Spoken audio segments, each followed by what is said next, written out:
Good afternoon. Good afternoon. Over the weekend, the White House released a framework for responsible immigration reform that will protect our people, put the interests of American workers first, and provide a permanent solution to DACA. Our framework includes 4 pillars: border security, including the wall, DACA legalization, ending extended family chain migration, and eliminating the visa lottery, moving us toward a merit-based system of immigration. We look forward to working with Congress to pass and sign legislation that addresses each of these 4 pillars. Looking ahead to tomorrow, as you know, the President will deliver his first State of the Union address. The theme of the address is building a safe, strong, and proud America, which is exactly what the President has worked to do during his first year in office. I don't want to get ahead of what the President will say during his remarks, but it will obviously be must-watch TV. But I do want to make an announcement about one of the most important traditions, the guest who will be sitting in the First Lady's box. I'll name a few of those individuals and a little bit about them. First, Corey Adams. Corey's a skilled welder at Staub Manufacturing Solutions in Dayton, Ohio. Last year, Corey and his wife were able to become first-time homeowners, and they will invest their extra money from the Trump tax cuts into their 2 daughters' education savings. Elizabeth Alvarado, Robert Minkins, Evelyn Rodriguez, and Freddie Cuevas. These two couples are the parents of 2 beautiful young girls, Nisa and Kayla, who were brutally murdered by MS-13 gang members.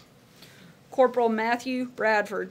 In 2007, Corporal Bradford stepped on an IED while deployed in Iraq. He was blinded by the blast and lost both of his legs.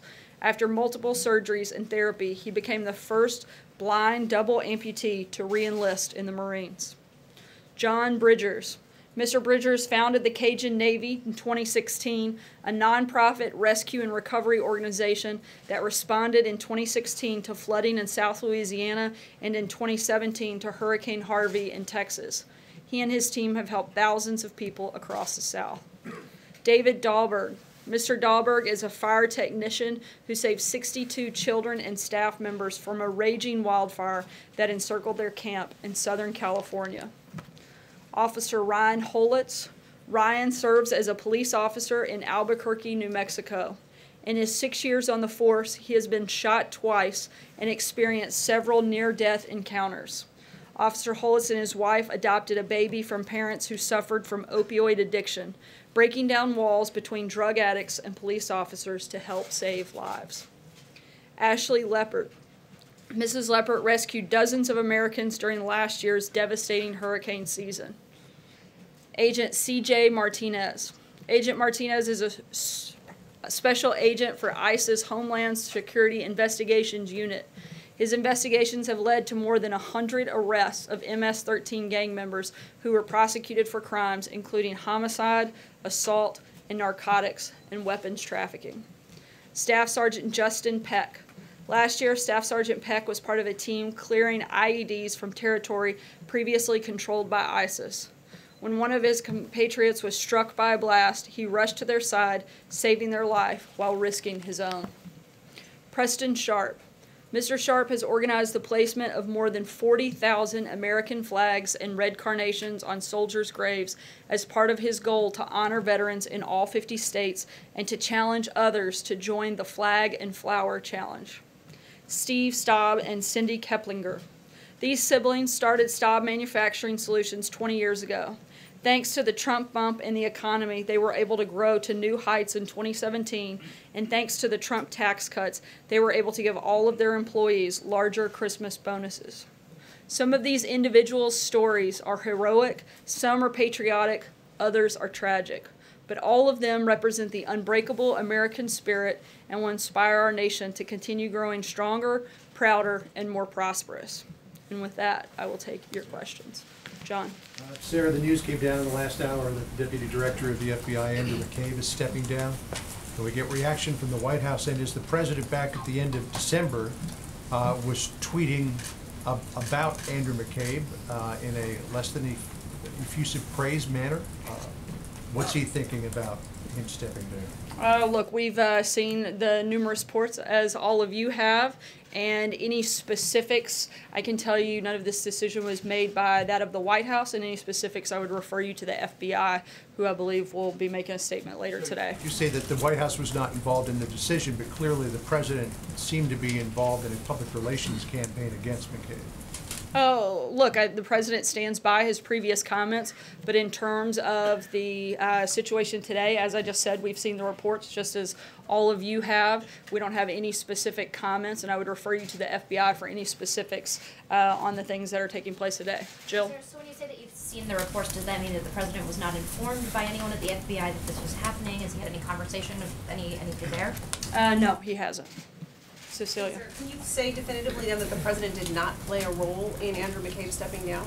Yes, I didn't say the president wasn't part of this decision-making process, and we would refer you to the FBI, where Christopher Wray serves as the director, which, as I said last week, and I'll repeat again today, the president has full confidence in him and has put the decisions at the FBI in his hands. And did the president at any time convey that he wanted to fire Robert Mueller to anyone on the staff here? Not that I'm aware of, actually. Thank you. So, and just to kind of finish this loop, so no one at the White House contacted the FBI about McCabe. No one has put any directives or even had any discussions about his tenure at the FBI. Did anyone at the White House? Not that I'm aware of. Nothing specific to McCabe and his stepping down as of today, if that is what is being reported. Jim?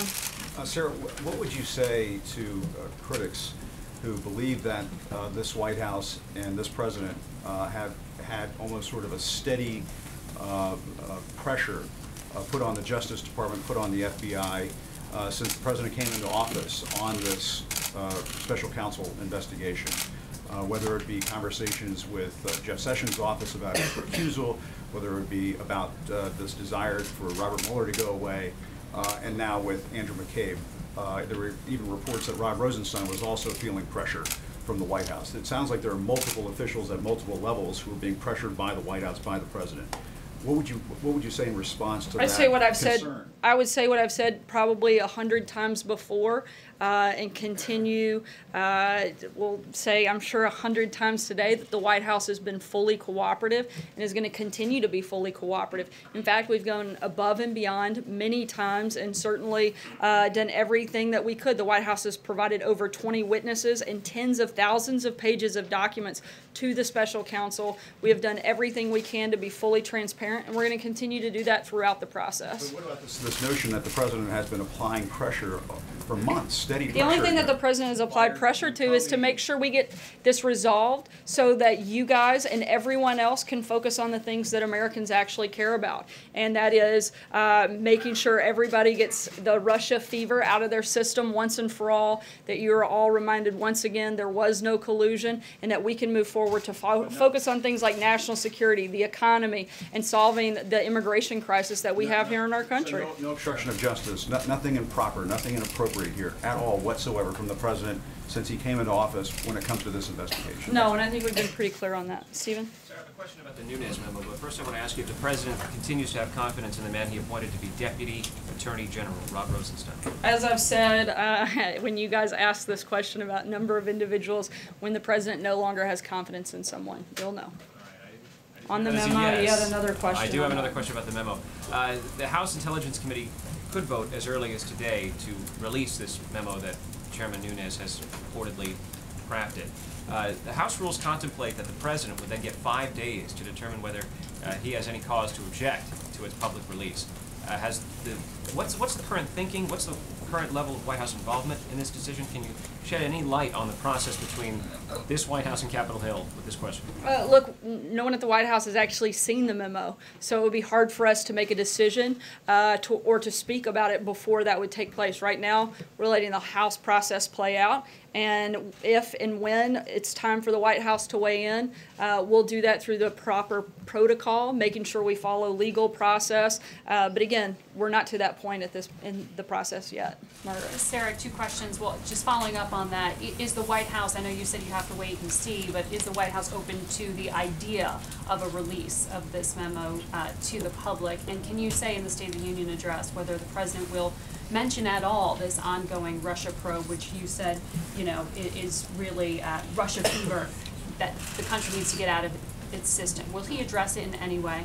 To answer your first question, we want full transparency. It's what we've said all along, and we'll make a decision when and if that time becomes necessary. In terms of the State of the Union, I'm not going to get ahead of the President's address. It's tomorrow night. I know you are all excited and will eagerly tune in and can see at that time exactly what is going to be included. But he doesn't April. feel a need to address it. I think we've addressed it every single day that we've been here. It's one of the questions you guys ask over and over and over again. In fact, we spend more time on that than we do any other topic, despite the fact that time and time again, poll after poll says that, frankly, no one cares about this issue, and it's certainly not the thing that keeps people up at night. We'd love to talk about all of the things that do, and my guess is that will be the focus of the President's State of the Union tomorrow. April. Two topics. Back on the State of the Union. Typically, when the presidents give their State of the Union address, particularly his first, presidents normally are optimistic when they say the state of our union is. What is the state of our union today? I think it's incredible, and I think that you'll hear that in the president's words tomorrow night. Look, we've got an economy that is booming. ISIS is on the run. We're remaking the judiciary in a way that actually believes in upholding the Constitution. There are some great things happening in this country, and I think you can expect to hear the president talk about a lot of those, not only what we've been able to do in the first year, but all of the great things that we're going to do in the next 7 years after this. On the second topic, I want to go to this issue of black unemployment. One, is the president going to start targeting black unemployment as he's saying that unemployment has gone down over his watch? I've never heard of a targeted approach from this administration. And is this administration aware that the black unemployment rate from December, 6.8%, the white unemployment rate is 3.7%, the Asian unemployment rate is 2.5%, and the Hispanic unemployment rate is 4.9%. The black unemployment rate continues to be higher, and it's actually 2 times that, more than 2 times that, of the white unemployment rate. So is that something that this administration is touting, or they're trying to fix, make an active effort to fix in 2018? Look, I think you can see from the steps that we've already taken that we're trying to fix unemployment for all Americans. That's the point that the president has made time and time again, is that he wants it to be better for everybody. And we've made significant progress in that, both through the number of regulations that have been cut to make this a more job-friendly market, a more job-friendly environment, and certainly adding to that the tax cuts and tax reform legislation that the president led on has been historic in what has happened and in the way that it has helped our economy and certainly helped create jobs across the country. Why did he take issue with Jay-Z then, when he was just talking in terms of black America? He took issue, has he seen my black, and he screamed with caps, all caps, has he seen my black unemployment number? Because they're better than they have been, and we're certainly making progress, and we want to continue to do that. Look, we want every day to be better than the day before. And again, certainly for black Americans, for Hispanic Americans, across the board, this is a president who wants life to be better for all Americans, and he's going to keep fighting and pushing for that. And I think you'll hear him talk about that again tomorrow night. John? Thank you, Sarah. The former Attorney General of the United States, Eric Holder, described Andrew McCabe as a dedicated public servant who has served this country well. Would the president, would you describe him in that same manner?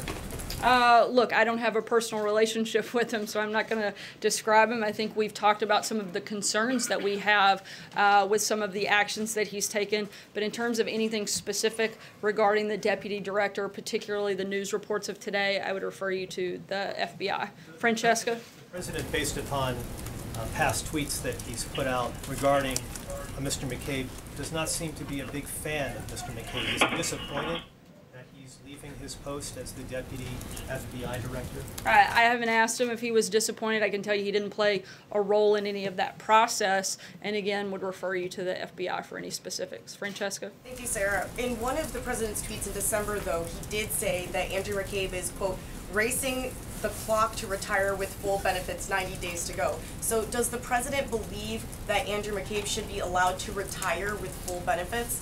Again, I would refer you to the FBI for any specifics around the news of today of his stepping down. I have a question about the State of the Union. You mentioned who was going to be in the First Lady's box at the State of the Union. You talked about a lot of the different guests, but I didn't hear anything about the President's family. Can you say which of the President's family members will be there? And can you also potentially preview for some of the travel that the President might take? Usually the President takes travel to push his agenda afterwards. In terms of family, all of the President's children, along with the First Lady, will be at the State of the Union with the exclusion of Barron. I don't believe he will be attending as of right now. And in terms of travel, we will keep you posted on any scheduling announcements that we have over the week. Margaret. Thanks, Sarah. I want to ask you a question about the 5G network, but also before I do that, Treasury is set, I believe the deadline is today, to release 2 Russia-related reports to Congress. Can you tell us whether that's actually going to happen today and whether the names on the oligarchs list will be public and on the impact on sanctioning? Will portions of that be public also? We do expect the reports today, and I would refer you to the Department of Treasury for any specifics on that as that happens. So if that's something you guys can coordinate, that would be really helpful. On 5G... We're coordinating, and I'm telling you that they're taking the lead, and for questions specific to it, you should reach out to the Department of Treasury in terms of timing. I'll let them know that you said they can tell us. On 5G, I know there's a lot of speculation about what might happen and whether there is a security case to make for one secure network, but some experts, including the Republican FCC chair, I guess, are a little concerned about the idea of one nationalized network. Can you bring us up to speed on whether that idea is dead or very much still alive, where that stands? Look, as we outlined in our national security strategy, I believe it was actually on page 19, a few people will be proud of me for memorizing that. We discussed the need for a secure network. Right now we're in the very earliest stages of the conversation. There have absolutely no decisions made on what that would look like, what role anyone would play in it, simply the need for a secure network. And that is the only part of this conversation that we're up to right now. Just one network or multiple possible? Look, there are a lot of things on the table. Again, these are the very earliest stages of the discussion period, and there's been absolutely no decision made other than the fact the need for a secure network. Dave. Thanks, Sarah. Tomorrow night, will the President talk about an urban revitalization plan? As I said before, I'm not going to get into the details beyond what was already discussed last week on the State of the Union, but I do think it's something worth tuning into for all to see. I'll take one last question, Hunter. Thank you, Sarah. So the President has repeatedly touted black unemployment when faced with allegations of racism. Given those numbers, the low black unemployment, why do you think so many in the African American community are still so uncomfortable with the President? That's a question you would have to ask them, but we hope and pray and expect to spend every day working to build a greater relationship within that community. And as I said before, with all Americans, this is a president who wants to lead for everybody. He's not looking to lead for any one person, any one group, but he wants to be the president of the United States. And I think that if you look at the policies that he has enacted over the first year, you can see that he's doing exactly that. He's building an economy that helps every American. He's cutting regulations that help every American. He's helping put ISIS on the run, which helps on the safety and security of all Americans. He's helping secure the border. He's helping to put an end to loopholes in our failed immigration system. All of those things benefit all Americans. That's what this president is focused on, and that's what we've done in our first year, and that's what we look forward to doing in the next 7 years. Thanks, guys.